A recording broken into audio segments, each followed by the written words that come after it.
كتابه الكريم إن يوم الفصل كان ميقاتا يوم ينفخ في الصور فتأتون أفواجا إلى آخره. قال النبي صلى الله عليه وسلم فإن أصدق الحديث كتاب الله وأحسن الحديث حديث محمد صلى الله عليه وسلم وشر الأمور محدثاتها وكل محدثة بدعة وكل بدعة ضلالة وكل ضلالة في النار. أما بعد.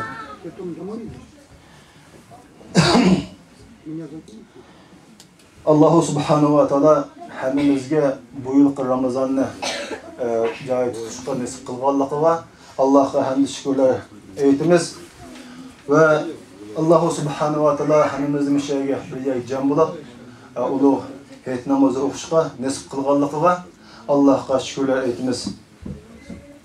Shundan birga bugungi namozning xutbasida biz ro'za tutdik bir oy.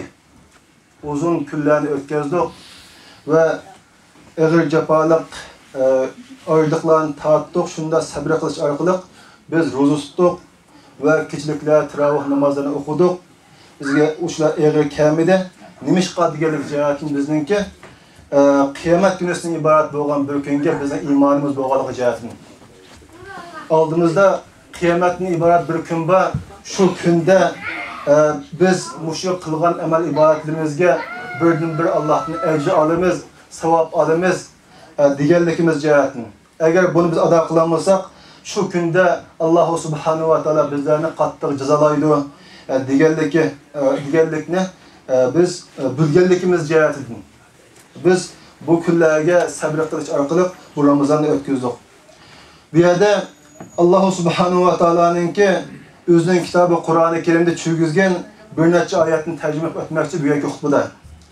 Alloh subhanahu va taolo Qur'oni Karimda shunday deydi: "Inna yawmal fasli kana miqata."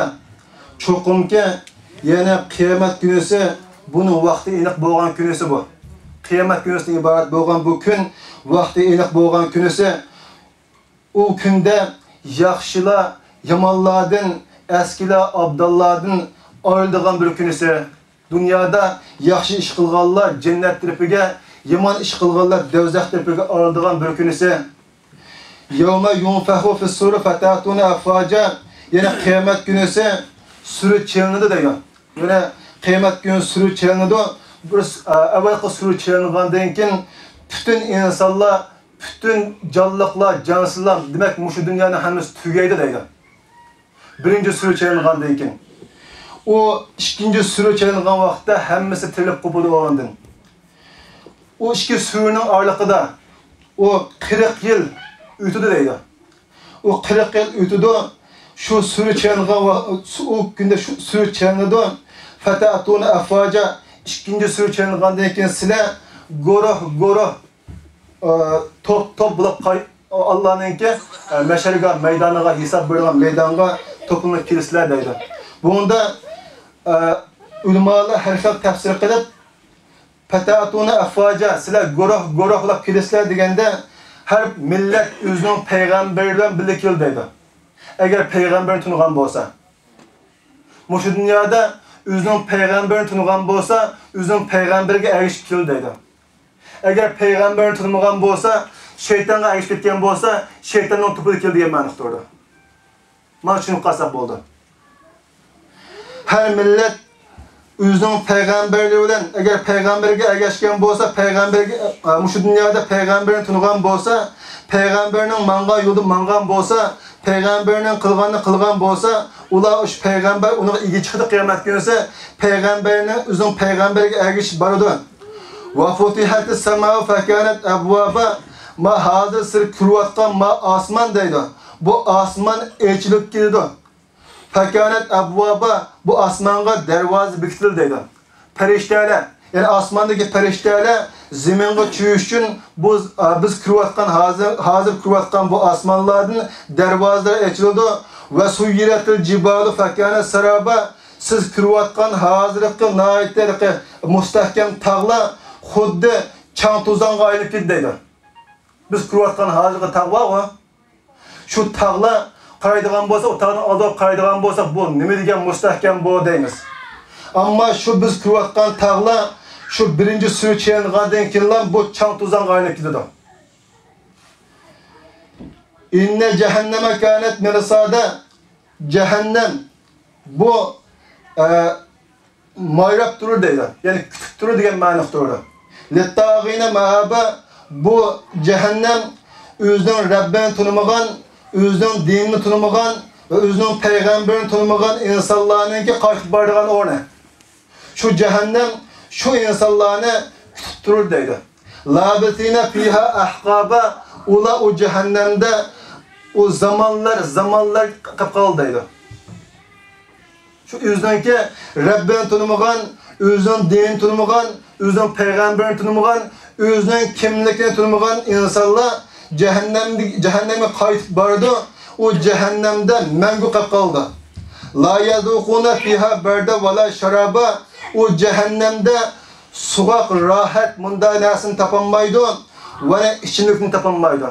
Cehennem ehliga böldigan bu içimlik bo'lgan narsalar cehennemde köygen aş insanlarınki aqqan qon, yiring, zardab, onun ta'liri bir yer çüydüken onun ismi sadik deb atıldı arab tilida.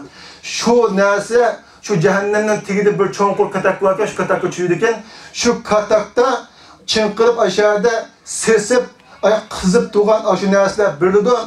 O ne şu devzaq kirgen insanlar içimde şunda ağza ekip boğuça onunki yüzününki goşluğunu eritip goşluğu erip ketip onunki qizirliq edin şu qaçıp uçup ketdi deydi. Eğer onu insan içimde şunda işkene mallam o ağzının kirgençe ağzını çıkıp girdi onun içine qoğaçta qıldı deydi. Munda nasıl böyle deydi cehennem kirgenlerge. Allah subhanahu wa ta'ala hemmimizde bu cehennemin odunu Allah subhanahu wa ta'ala qutqarsın. Ceza ve vifaqa endi bu muşundam eğer cezalamı dese bu ceza nait muvafiq insanlarga deydi. Özünün Rabbini tanımagan, özünü yaratgan, yaratquchisini tanımagan, özünün dunyoga nima uchun kelib qolganligini tanımagan insanlarga nait muvafiq ceza deydi. İnnehum kanu la yarjuna hisaba. Ular deydi. Şu cehenneme kelib qolgan insanlar nima ish kelib qolgan desa, ular dunyoda biz mush yaşaganligimizdan hesap beramiz deb o'ylamagan insonlar deydi. Bunun bir hesabı vardı. Biz dunyoga keldik. Bu dunyoda yaşayapmiz. Her xil nozik ne'matlardan biz bahramand bo'lyapmiz. Bunun bir hesabı vardı deb o'ylamagan insonlar deydi. Ularga mushu dunyoning bir hisobotining borligini, bu dunyoning egasining borligini o'ylamagan insonlarga nihoyat muvofiq keladigan jazo bu deydi. Alloh subhanahu va taolo. Ve kezzabu bi ayatina kizzaba deydi.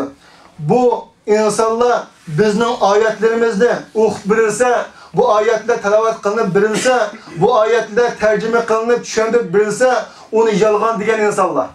Ya shundan bo'ladimi degan insonlar. Albatta shunda bo'ldi.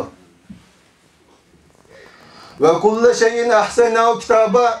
Biz dedi Allah subhanahu wa taala ularning qilgan her bir ishlarini biz kitap qildirib, yani onu yezib, kitap qoldirib saqlab qo'yamiz dedi Allah subhanahu wa taala.